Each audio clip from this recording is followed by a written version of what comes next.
Welcome to the podcast series on technology and innovation in coaching, brought to you by the Association for Coaching, the world's leading independent body. I am Claudia Day, coach and entrepreneur and founder of eHuddle. In this AC podcast series, we are privileged to talk to coaches, academics, and entrepreneurs who will be sharing with us some of their research, findings, and experiences related to technologies that could help us democratize coaching, elevate the coaching practice, lower cost, or save time, among other benefits. This is a very broad topic, going from how technologies can support a coach or carry out a coaching process. We hope this series brings technology closer to coaches. Enjoy listening. Hello everybody, thanks for joining us for part 2 of our discussion about ethics and technology. Welcome again to Adina Tarry, Rebecca Rutschmann, and Nicky Terblanche. It is a pleasure to have you again with us. As you mentioned, you're developing this technology and trying to democratize coaching. What is the intention of all the other ones? So understanding the intention is important. The transparency of the company when communicating this seems to be a key matter here. Mitigating, how are they going to mitigate any types of risks? And then Adina, you finished off with the standards and regulations, and that there are some out there. There are many people campaigning with artificial intelligence and technology in general, trying to get stricter regulations, and that's part of it. But it's good to hear there are many out there that we could start using. Following the thread of the behaviors that a coach needs to have, there is the boundary management. And so this is specifically to the autonomy of the client and the fact that the client, we as coaches, we do not want to make a client dependent on the coach. So when you introduce technology, how do we foresee any problems that could arise with this as coaches? Rebecca? I think when you develop a technology like that, it is super important that you offer, let's say a standard, or like we love it to use the word clean language or clean coaching. So to develop something that does not interfere with the client's side too much. But for example, when we create a chatbot, we use a lot of decision trees, that kind of like guides a client just like through a standardized, predefined tree with like yes, no, then go this way. But the client itself decides where he's actually going. So and if you try to keep it as clean as possible, to leave the decision with the client, which way he wants to go and how he wants to answer without interfering too much. That's why we always say we try to do something AI enriched. So to only add AI in certain phases of the coaching where it would actually really benefit the client, and otherwise let him kind of like find his own way through the decision tree and take some offers or not, just like offering another step.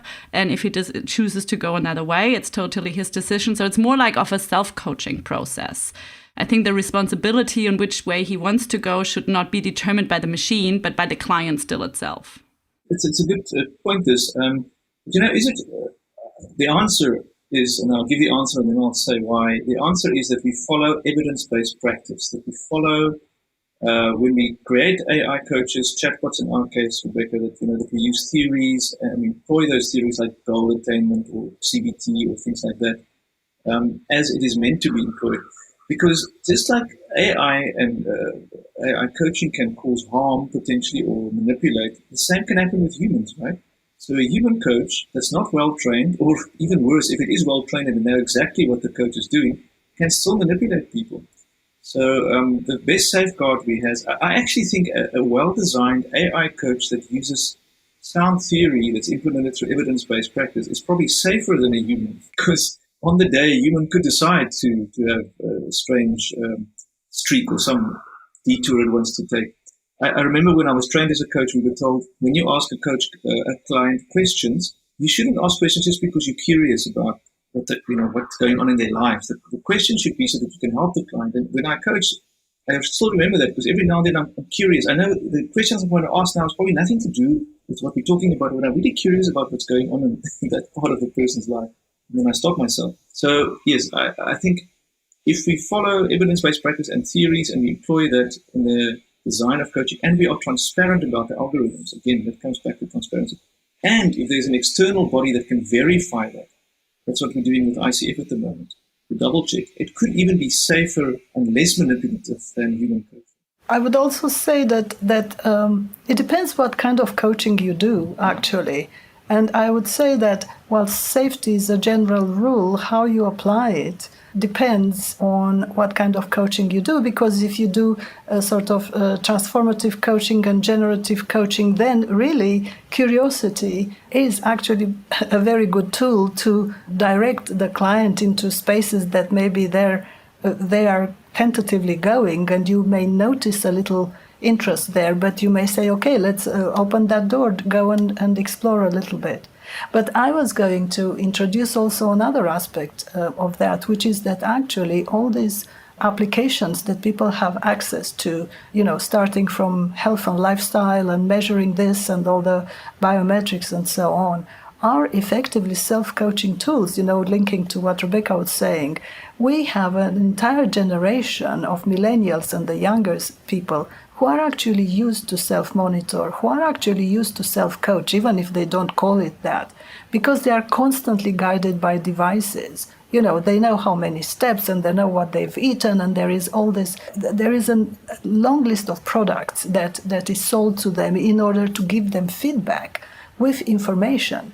So I think that at that point, actually, the coach will be well served to try and work with the client to make sense of this information. So really, the client has got the control, the client has got the ownership of use of technology, because I am not telling them to use anything. They will be free to choose to work with a chatbot or take a biometric measurement with me as a coach or without me. They just do it. And then our role becomes quite different. Our role becomes, how do we integrate and make sense of this information, which they can bring to the table and say, well, this is what my biometrics say. I get very emotional when I do this, or I need to control something better, or I want to change something about myself. And this is where we intervene as a guide and meaning makers, and really bringing the wisdom and the humanity amongst data. I really want to see a little bit an expansion on the statement fact-based and experience-based and numbers-based decision-making, because actually human beings are irrational, they break the rules, they are guided by emotions. And if we think that only the cortex is the thing that runs human beings, we are quite mistaken, because we see the reality being the opposite. So we need a combination of emotion and, cortex and the limbic system. And this is where, we'll get a better outcome, because it's closer to a human being than a machine. I think that's also where we need to then bring back in human intelligence, because like an artificial intelligence can really help really well. What the machines can do super is like really evaluating a lot of data sets and coming up with like an analysis, but they can only analyze certain topics very, very well, but they can't combine all of that together and really guide the client. That's then up again to the human intelligence coach to actually make use of like the self-assessment or to some AI coaching results that they got out from like working with a chatbot, and then getting back in and really like guiding your client further, but with a real coach, their emotions, their empathy, like their intelligence of combining all these things together and helping the client to find his own way, like considering all these metrics in the background, really. So introducing an evidence-based practice and introducing best practices, which then brings us to the one you mentioned specifically, Rebecca, which is giving the client the choice. And so even the AI and the chatbot and all are the ones giving the choice to the client. And then introducing the human component again and helping the client deal with any of these data points or anything resulting from all of this, giving that choice. And that brings us to another topic, Nicky, that you mentioned, which was your as a coach, one's own, so you mentioned curiosity, but then there is also bias. So it brings us to something you mentioned earlier, Adina, which is that these machines are imitating how we behave as humans. And as humans, we have biases. So, and we do things that are not best practice, as maybe going too much in our curiosity. And so your thoughts on that would be great. I would say about human biases that I've done a bit of research in all these areas because of the books I've written and my own curiosity. You see, human biases are numerous, and then they are unconscious. So that's a big problem, because if we are biased and we don't know that we are biased, obviously it's very difficult to fix those biases. And the count of biases started and got at about 40, and I think we are now counting 120 and still adding on to that. So the problem with biases is, first of all, that we need to acknowledge that they exist, because there are various steps that we can take towards unbiasing ourselves, and we can train and get better at that. But the first step is to understand that we are all biased. Absolutely, we all are biased. Secondly, then to notice which are our most frequent biases, and then try to be aware before we make judgments or interact with other people, to first check the bias and say, yeah, I tend to be biased. I tend to like people more that are like me, or I tend to like more the people who have interest in technology, and I'm not particularly interested in people who don't. That is a biased position based on a certain value systems and values and beliefs, where I think technology is cool, and that's, I want to talk to people who like technology. So acknowledging this kind of biases and then trying to debias that. Obviously, I do that in my personal life and in my professional life. But for people who actually program machines to do any kind of applications, particularly in coaching, obviously this is a major requirement. And I'm not at all sure that coders today go to unbiasing or debiasing courses or are asked even, what is your top 10 biases? Because they may come up in your programming, right? So anyway, all I'm saying is that we are human beings, we have biases, and that is going to play a role, somewhere in the picture. And it is a long road for us to try to tread and improve. Thank you, Adina. Rebecca? I love that topic. One of my favorite things is talking about biases, because of course, yeah, we all have it. I have a lot of biases as well. But there are two sides of it when you develop a technology like that. There is the bias on the, let's say, programmer side, yeah, on the one actually, let's say on the data scientist side, the one who is actually working with the algorithms. Then there's the programmer side, but he's usually just mainly involved in the programming of it. So it's more the data scientist behind it who selects the data that will end up in the algorithm and train the algorithm. And then there's the bias in the data sets. Like, for example, what we talked before. So if you have 1 million transcripts, which me and Nicky are super jealous of, but what kind of data are there? If you transcribe data from a video session, the quality is not the same than in the actual video session. Yeah. So transcribing it, you're losing some information of the session. And then you're recording a session from a coach who is already also biased. So you have 1 million different data sets from 1 million different coaches that all bring their own bias into that. So if you then look at the data sets, how do you clean those data sets? Here comes the data scientist, and try to take out. There is a great algorithm which can support you identify bias in data, or in text. First bias, so it's mainly about gender, race, and all sorts of that. But then there's also a super important something that I talked to Nicky about it, that we also look into at the moment. How can you get subjectivity out of data sets? Yeah, so and identify that, so that in the end, when you have 1 million data sets, and how can you automate, making sure that these are high quality data sets, and which ones do you actually use to train the machine, and which ones do you use to test the machine? Yeah, you always need training data and test data if you build an algorithm. And I think that's a super interesting topic, and something that we all, working with this subject should actually really pay a lot of attention to, on like, if we have 1 million data sets, how can we actually create something really helpful out of that? Because what we all learned in the past, just mentioning some of the Google algorithms identified all African Americans as apes.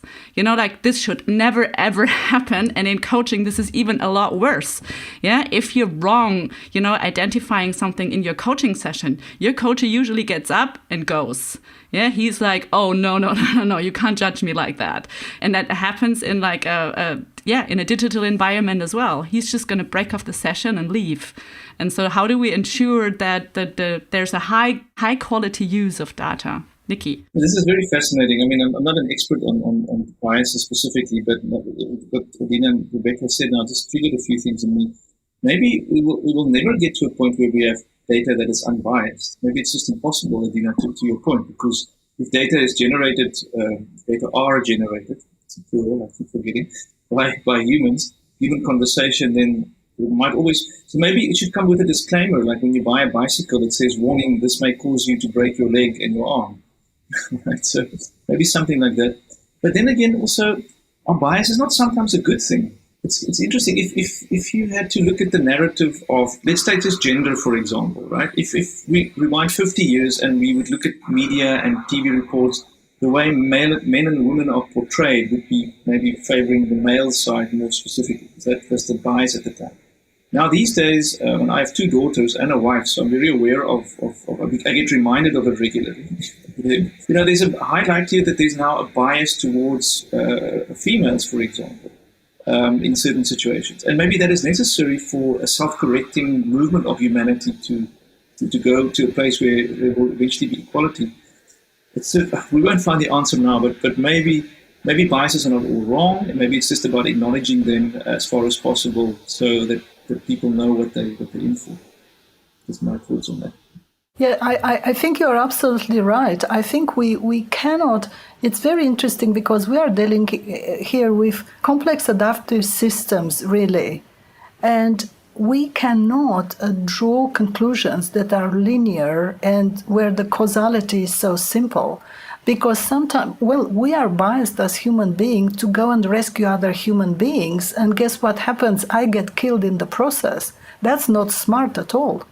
Right? You have so many examples of people, someone is drowning or someone is being attacked, and then you have people that run to help that victim, they get rescued, and the rescuer gets drowned or gets killed in the process. We know that. So, we run into houses that burn, which is an act of complete intellectually, it doesn't make sense. You don't run into a fire to rescue a cat, but we do, right? So what I'm trying to say is that stereotypes and biases and instinctive reactions do have a place in our society for a positive reason. And of course, the challenge is to tread the very fine line where it is a good thing or it is not such a good thing.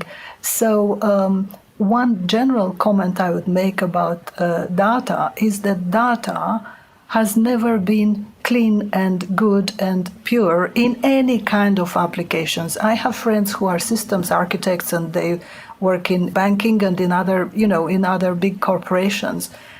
Data are an absolute nightmare to keep clean, to keep updated, to keep good, to be useful. So we are simply dealing with a problem that has continued to remain a problem for the IT industry in itself, which relies on data, and we are simply now paying more attention because it's really so close to us, to human being and human decisions, and we are not so bothered that data are not so clean in some kind of transactions in a big corporations. They are pulling their hair about it, but we are not, because we are not touched about it. So that remains a problem of the industry to solve, and of course in this case it's even more important and more urgent. So it's an ongoing process completely, and it needs to be controlled more, absolutely. Rebecca? I love the idea, and it's something that's going on in my head for a while as well, that, I mean, we all come with our biases, and it's completely normal. We can't take it out of the system because it's part of being human. But if we collect a big amount of data and learn from it, I think it's the same with the Google algorithm. We just need to make sure that the data that we put in is as heterogenic as, say, the average crowd out there really is, and that it really reflects the reality and not just a certain type, of data. And that's what, the developers decided and data scientists behind it on what kind of data goes in there and how they collect it. Yeah. Yeah, so it's about representation, really, about representing reality and how we operate in reality when we accept this great diversity and we can work with it, because the human intelligence is incredibly plastic, adaptive. It transfers concepts immediately. It's very non-linear. It's integrated and works as a parallel system. And this is the difference. And this is why we can deal with so much diversity and still understand what's in front of us. Mm-hmm. Whereas, of course, technology is a little bit more limited and more narrow. And again, that's another aspect, is that we are still in the narrow applications for AI, and we are aiming towards the integrated artificial intelligence models and integrating all the systems actually that we use. So integration is probably the day when we achieve that. It's going to be the day when we declare that this is the year of the fourth industrial revolution, like that. The third one is 1969. The fourth one is going to be probably the day we integrate all the systems. I mean, if we would use the swarm intelligence of all global coaches in the whole wide world and mitigate it, we would actually find the perfect AI coach, if we do that, because a lot of many coaches have great ideas and great, ways of coaching. And I think if you would train an algorithm on a very heterogenic data set, then you could actually take the best out of all of that in the end. But that would be the perfect world then. Yeah. Yes. And we are some way from that kind of target yet. Yeah, but we can aim for it. Oh, no, we are aiming for it. It is an aspiration. As we say in coaching, it remains an aspiration. I love the aspiration of a more collaborative environment where we all collaborate towards creating the best AI possible.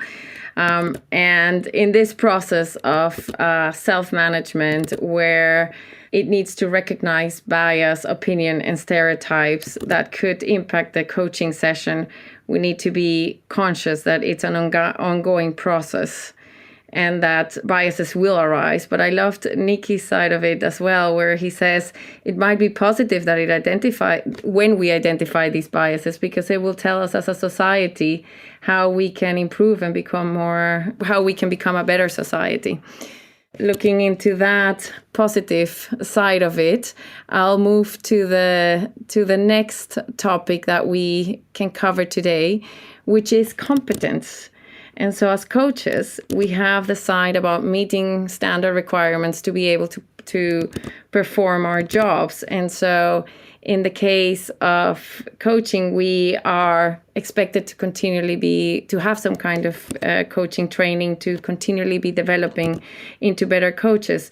So in terms of the technology, who determines the competence of the technology? What are your thoughts in terms of that? So maybe I can start with that, because I'm currently part of AI coaching working group with ICF. I'm not a member of ICF, but I was approached by the head of research. And there's 6 of us that have developed AI coaches.